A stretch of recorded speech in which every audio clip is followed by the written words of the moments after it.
The bullseye of the TrumpRussia investigation seemed to land squarely on Jared Kushner this past week, raising questions once again about whether the president's son-in-law could be the next Trump figure facing charges. If it comes to that, President Donald Trump could face a decision no other president has ever seen: whether to pardon one of his own family members who also serves a role in the White House. It's likely that Trump could get away with pardoning Kushner, at least initially. But it would probably begin a fight so big that the pardon might not last. Keep up with this story and more by subscribing now. The question of Trump pardons hovers over every possible break in the TrumpRussia probes, since the president himself has boasted about his apparent abilities to excuse anyone he likes. As Trump has pointed out, the Constitution gives the president broad authority to issue pardons for any federal offense. There is nothing in the Constitution preventing a pardon for a presidential relative or current White House official, meaning that Kushner, who serves as Trump's senior advisor, is eligible, at least on paper. Jared Kushner, the president's son-in-law and senior advisor.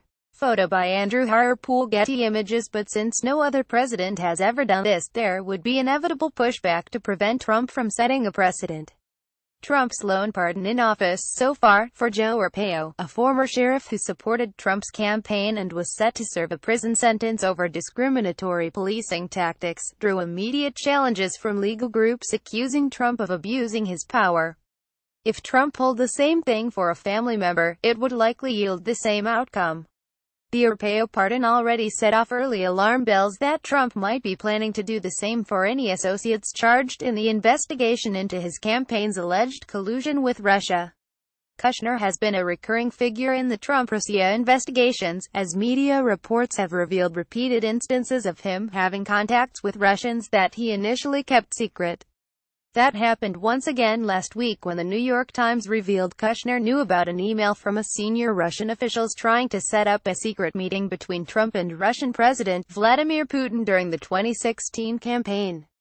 The email, titled "Russian Backdoor Overture and Dinner Invite," circled through the Trump campaign before Kushner saw it and rejected its proposal. Even though Kushner turned down the meeting invitation, the Senate Judiciary Committee now accuses him of withholding all information about the email during its investigation into Russian collusion. The committee also alleged Kushner withheld his knowledge of campaign contacts with WikiLeaks, which published dead emails from the Democratic Party during the race. Just weeks after the backdoor email arrived in May 2016, Kushner found himself in a secret Trump Tower meeting, along with Donald Trump Jr. and former Trump campaign manager Paul Manafort, with a Kremlin-connected lawyer who had promised dirt on Hillary Clinton. Trump Jr. would later attend a National Rifle Association dinner where Alexander Torshin, the Kremlin official who had proposed the backdoor meeting, was also present. Special counsel Robert Mueller is investigating the Trump campaign's possible collusion, while several congressional committees are also probing Russian election interference.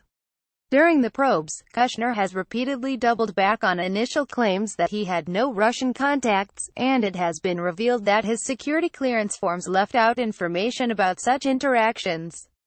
Kushner has denied any wrongdoing and collusion. Mueller last month indicted Manafort, Trump's second campaign manager, and Rick Gates, a former Trump campaign advisor, for an alleged series of international financial schemes.